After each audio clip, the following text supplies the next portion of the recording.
Hello and welcome to Turn It Up. We are in the presence of absolute greatness here.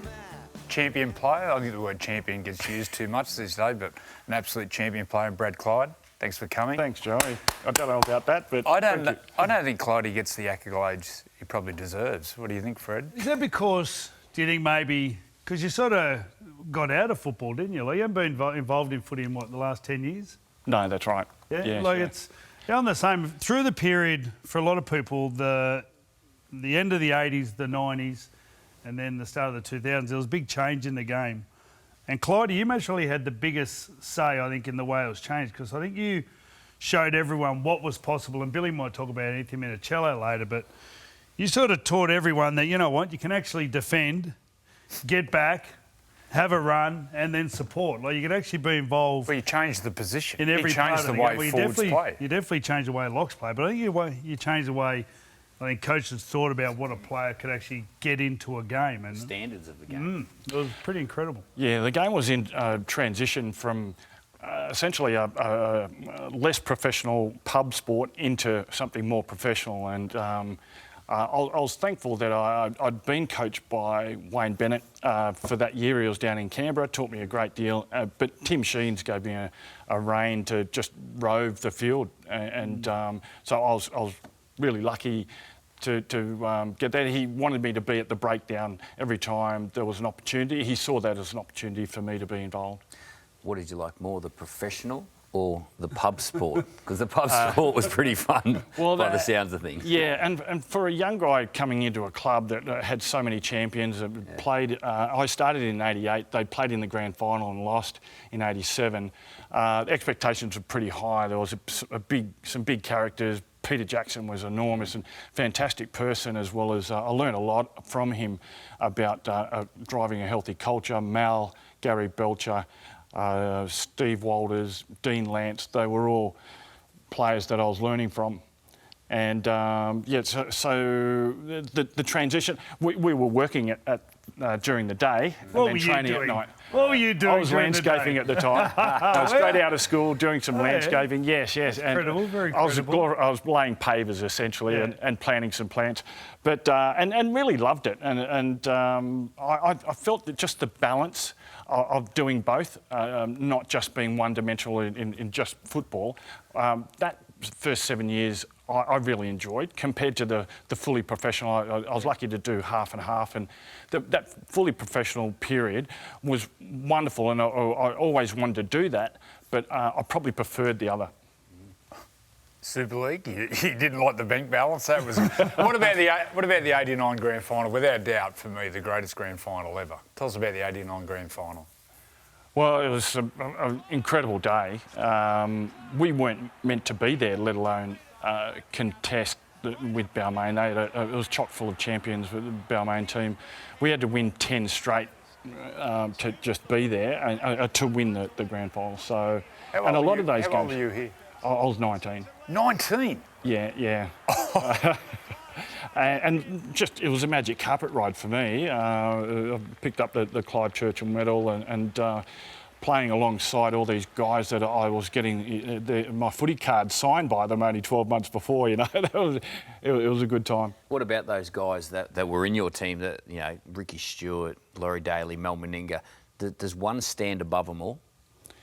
I always found that Ricky and Laurie, for me, I had the luxury of playing a lot of my footy with those guys.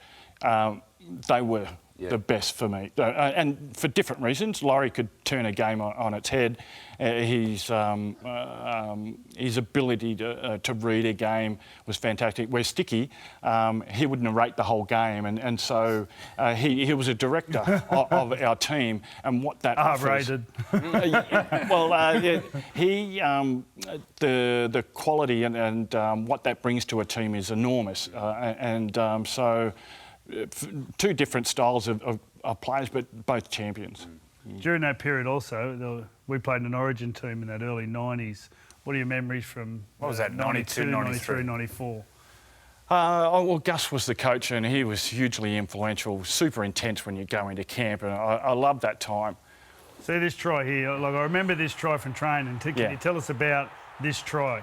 Well, we trained all week for that try. It was the first time that anything so rehearsed actually come off in a game. I don't think any of those rehearsed moves worked. Where that one did, we caught Mel on the hop, and I was managed to get around him. There's not too many players that can say that, so I put that on my CV. Because I remember Gus said, and when you score this in the game, you've got to get up and slam it down. Yeah, I was pretty happy. I did that instinctively anyway. Yeah. I was. It set us up.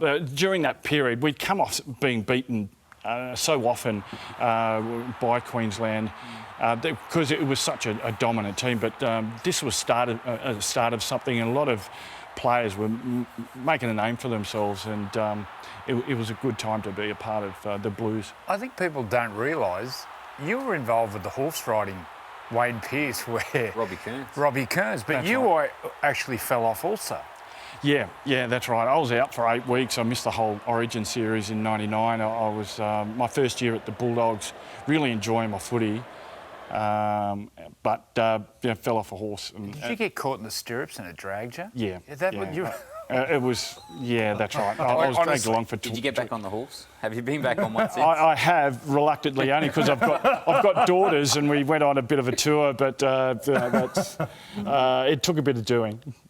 I'm not a fan, put it that way. Mate, you didn't look very natural, because I remember. So what had happened was we come into a group, and then what they don't do is they don't put like fast horses with horses that want to walk. So they'd say, you go that way. Wait until Clyde and his gang went, where they just walked. And then for Terry and me and a few other lunatics, they said, just wait until they go and take off. But Terry took off. So anyway, all their other horses tried to take they're trail horses. That's right, yeah. All the other horses tried to take off. And I just remember Clyde just going, literally had no rhythm and just went bang straight off the side. Oh, yeah. I was last out from lunch, and so consequently I got the oldest nag called Apples, and Apples still managed to buck me. I was behind Jason Stevens, and Jason Stevens was on this horse. And because Steve-O was so heavy, the horse farted in my face the whole way. I don't know if it was Steve-O or the horse. Or a combination of both. What about when you mentioned the Bulldogs? You finished your career at the Bulldogs, but then you went into the administration side of things. How was that? I really enjoyed it. Plenty to learn in such a short space of time.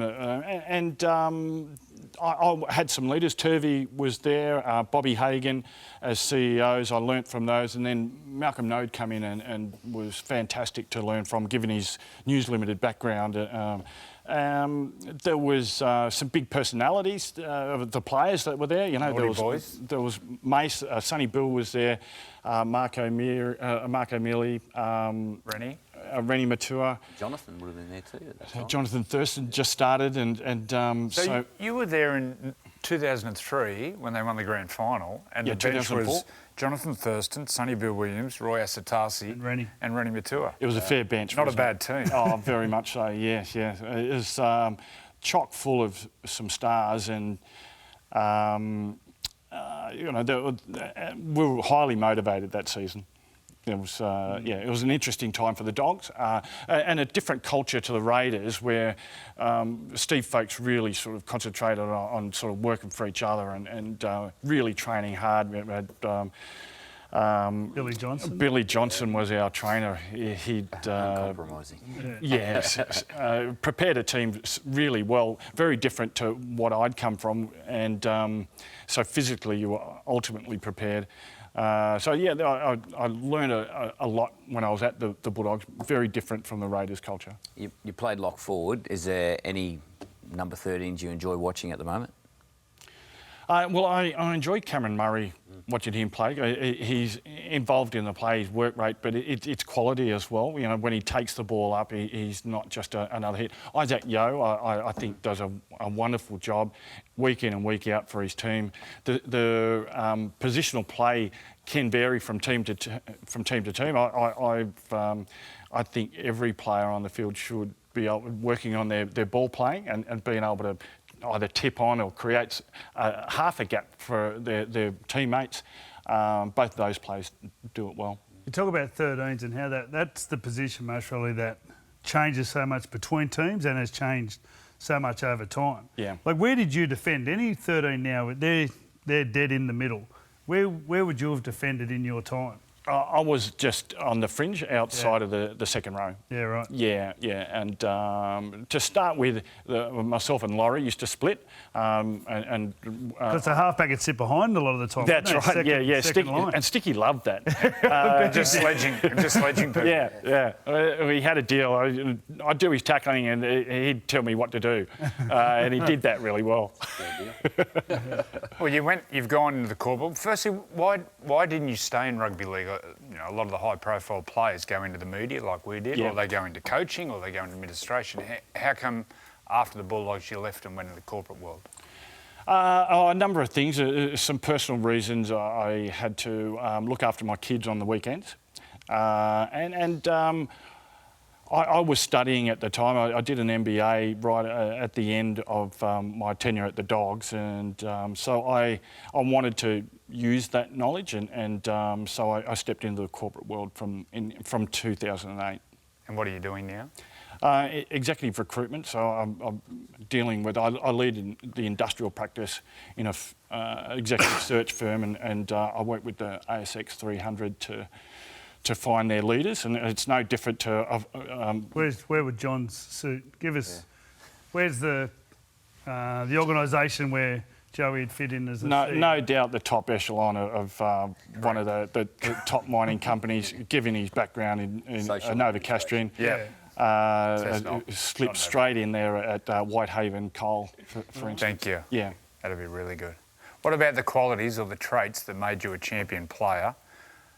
What have you taken from that into the corporate world?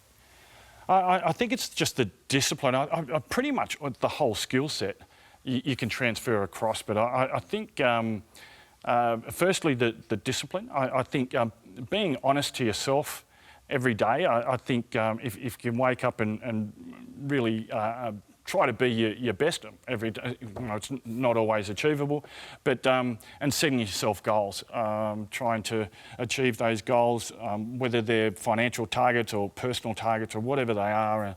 I think it is a good start to trying to transfer those skills across to something that is very different away from rugby league, but the same.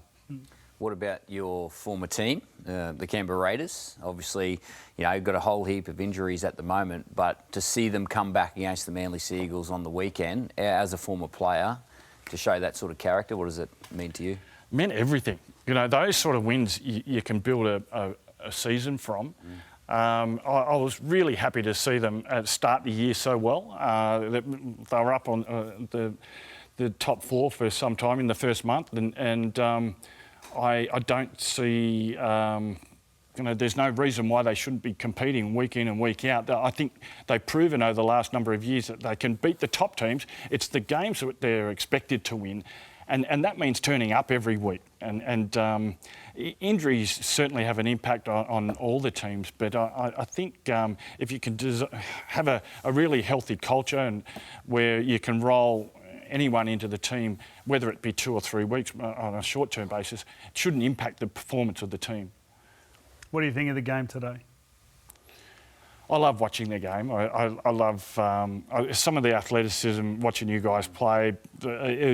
Amazing, week in and week out. You see things that you haven't seen before. For me, that really excites me. Even some of the rule changes, not all of them. I love the corner post where the wing is athleticism and acrobatics. I think there's a piece of the former game that could be applied more for the current game is that I think there's an element of individualism in our current game where team was absolute paramount previously. And when I say team, when I come into the Raiders, it was above God, it was above family, it was above all your friends. You had to invest in the team, and the team and club invested in you as well. So it was a win-win, and that I think that bond of team can be the difference between winning and losing, even today. Well, who's got to manage that? Is that the coach, the senior players, the CEO? Who has to manage the individuals to say, hey, you're not bigger than the club, get in the team. Yeah, and we all know that the coach is hugely influential in any club, and so he has to be of character to be able to drive all that. Unfortunately, I look at the player agents probably have far too much influence off the field. And I think they don't put enough back into the game. It's all take from their perspective. Now, you get to see your old team. You have the 94 reunion and you're having that up in Magic Round. So firstly, who are you excited to see? Yeah. And Mullins. who are you going to be avoiding? Who's the one you're going to be hiding from? You've got Tootsie and Mullows, who always led from the front. Fantastic leaders on and off the field. But Steve Walters, I know he's looking forward to being up there in Brisbane in his own backyard. Normally he has to come down to Canberra for any of those events, and he's going to play host. I think he's going to blow the horn before the game for the Raiders clap, and it should be a good weekend.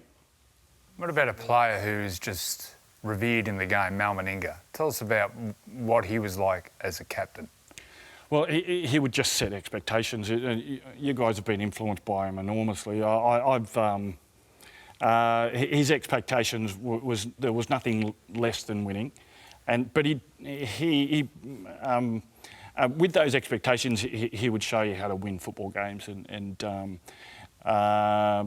so it wasn't just him. There was the players around him. I mentioned Peter Jackson, but Gary Belcher was a really good deputy to Mal. And they provided a lot of character building for the guys like Lazo, myself, Sticky, Laurie, who were just young guys coming through, to learn from those guys.